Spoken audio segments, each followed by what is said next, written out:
Hi, you're listening to Book Chat with author Vivian E. Moore.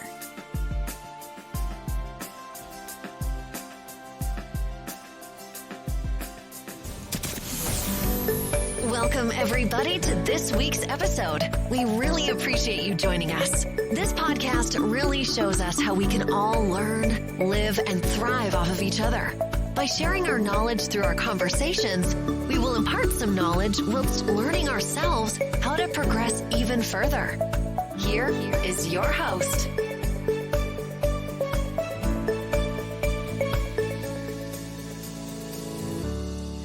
Hello and welcome to Book Chat. I am your host, Author Vivian E. Moore. I hope everyone had a great week and I hope you're having an even better weekend. All right, so we're going to get straight to today's show. The title is Thick as Pea Soup and the topic is creating book plots. Yay! Sounds interesting, right? All right, so welcome to the world of fiction writing. Today we will discuss the art of creating book plots. Whether you're an aspiring author or you're just simply interested in the creative process. But hopefully our chat today will provide you with a few, tricks to the trade and hopefully a captivating story. So, I know that like you've heard of that expression, thick as pea soup. Well, it could be a weather description about fog or humidity on a hot summer day, or it might even be food related. But even if you're not a fan of peas or pea soup, what it does is it offers a visual aid for laying out plots, all right?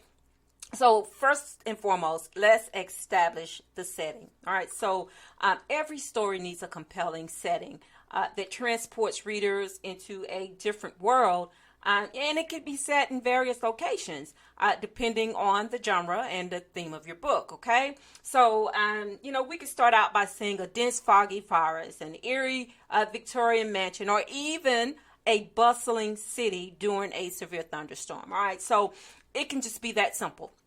But the setting should always enhance the mood, and it should add depth to your plot. All right, so that is a must. All right, so number 2, introduce engaging characters. We know how important that is to any story. All right, so characters are always at the heart of engaging plots. All right, and so you need to make sure that you have a diverse cast that will hold the reader's attention. So it helps to think about, the characters' backstories and their motivations. And of course, we want to, put the human affliction on them, such as flaws and things like that. But, overall, you want to initiate how they will interact with one another. I'm talking about the characters. Okay. So, let's just say, if you decided that you want to write a detective story, all right. So we know that most detective stories are dealing with crime and solving mysteries and things of that nature. All right. So you have your direction, you have your direction, you have your plot, which way the story is going to go, and so now you want to also add in your engaging characters. And so, you may have one that, I read a story recently about a detective who was trying to solve a crime that had happened years before. And so, they left the force with that crime unsolved, and it plagued them, for years. So, what we have is a hunted protagonist who's still struggling to uncover what happened, and why weren't they able to solve that mystery. So, so what you do is, you might want to start with that, but then, you'll add in other characters that will help them solve that mystery. Okay. So that's pretty much for the, introducing engaging characters. All right. So number 3 is we want to develop some intrigue and conflict. Whew, you got to have that conflict. All right. So any compelling plot is essential to, to keeping the readers engaged. We got to do that. All right. It's a must. And the central conflict, could be a dark secret, or it could be a supernatural phenomenon, or it could be, some type of high stakes adventure. However you want to, to interject this conflict, it is up to you, but it must exist. All right. So, at the same time, you want to consider those obstacles that your characters will face.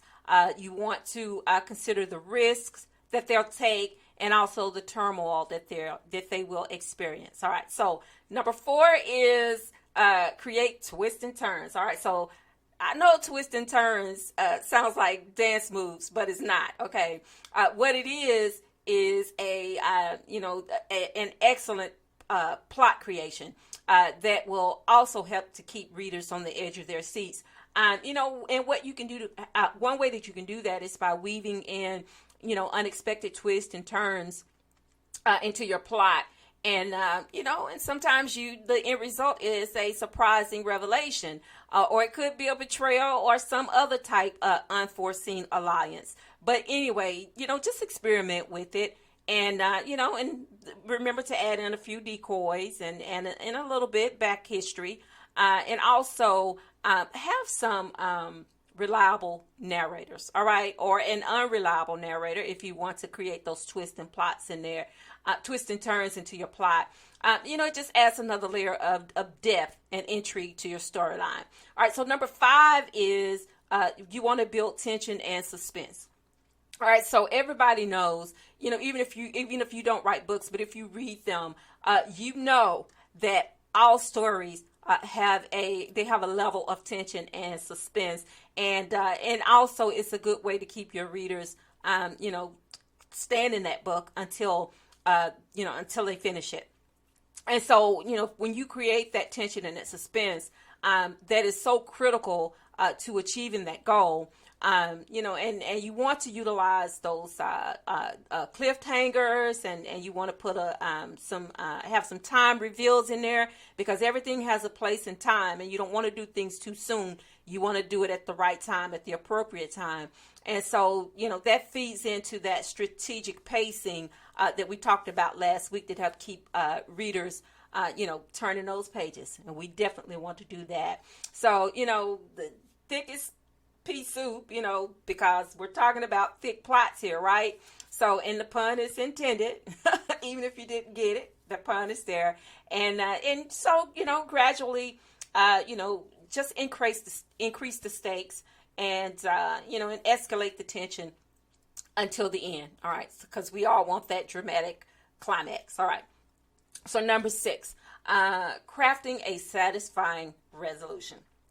Well, what's the point of creating thick plot lines without having some type of resolution at the end that everybody will be satisfied with? So a well-crafted book plot, it requires resolution. You have to have a resolution in any story, all right, whether it's mystery or whatever, romance, whatever. You have to have a satisfying resolution that will tie up all of the loose ends, and then it will leave the readers with closure. Now, I've read some books to where the book ended, but still there was no resolution. I'm like, okay, so I read this, this 300-page book, and I still don't know the ending of it. So, that left me unsatisfied.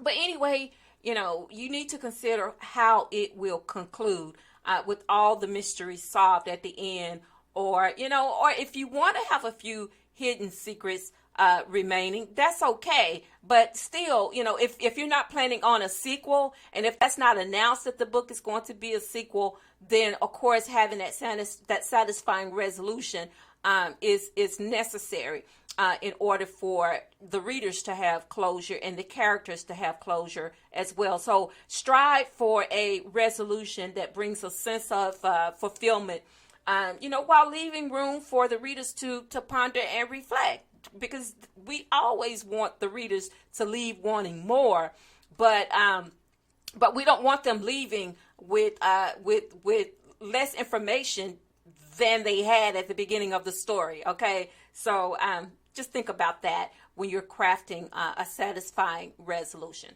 All right, so edit and refine. Now, I cannot say this enough.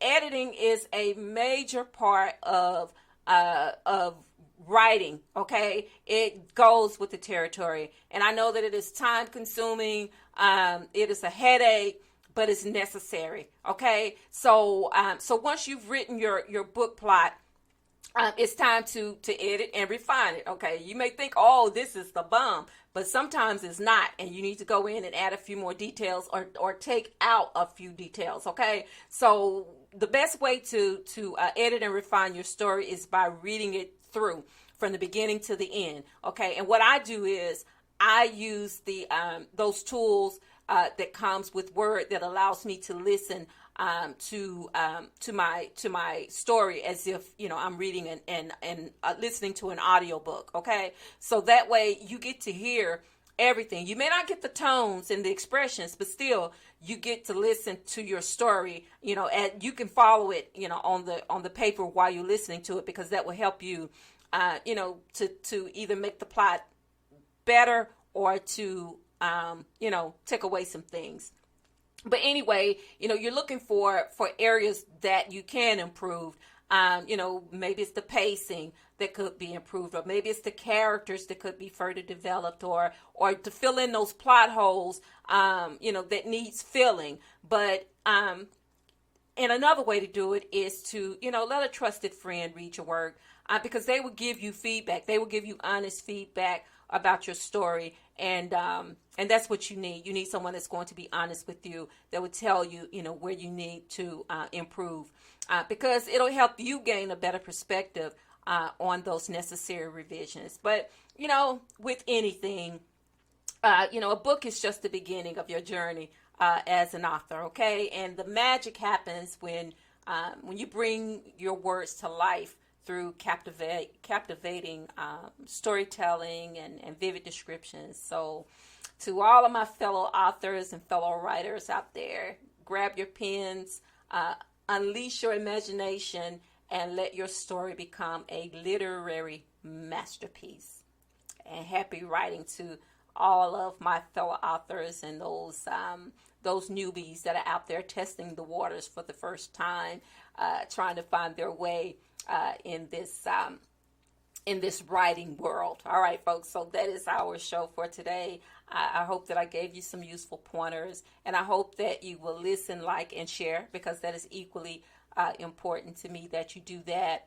And I hope that you will go back and listen to some of the earlier episodes, and keep tuning in and, you know, and telling other people about Book Chat, because that's important too.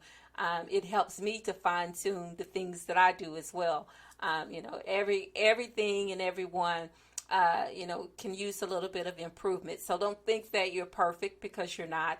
And that's the whole point of this podcast, is to help you strengthen the areas that need improvement. Okay, because it's helping me as well. So you're helping me by helping you, and vice versa. All right, so.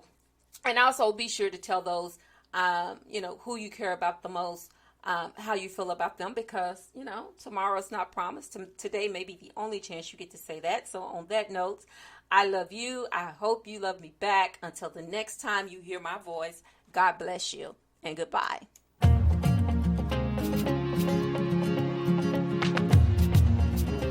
Loved what you've heard on this week's episode?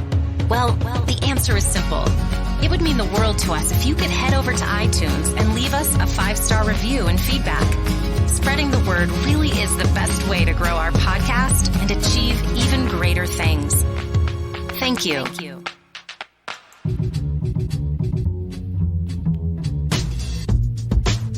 Join us again next time when we will be back with more tips, techniques, and cheats to achieve the rewards that you deserve.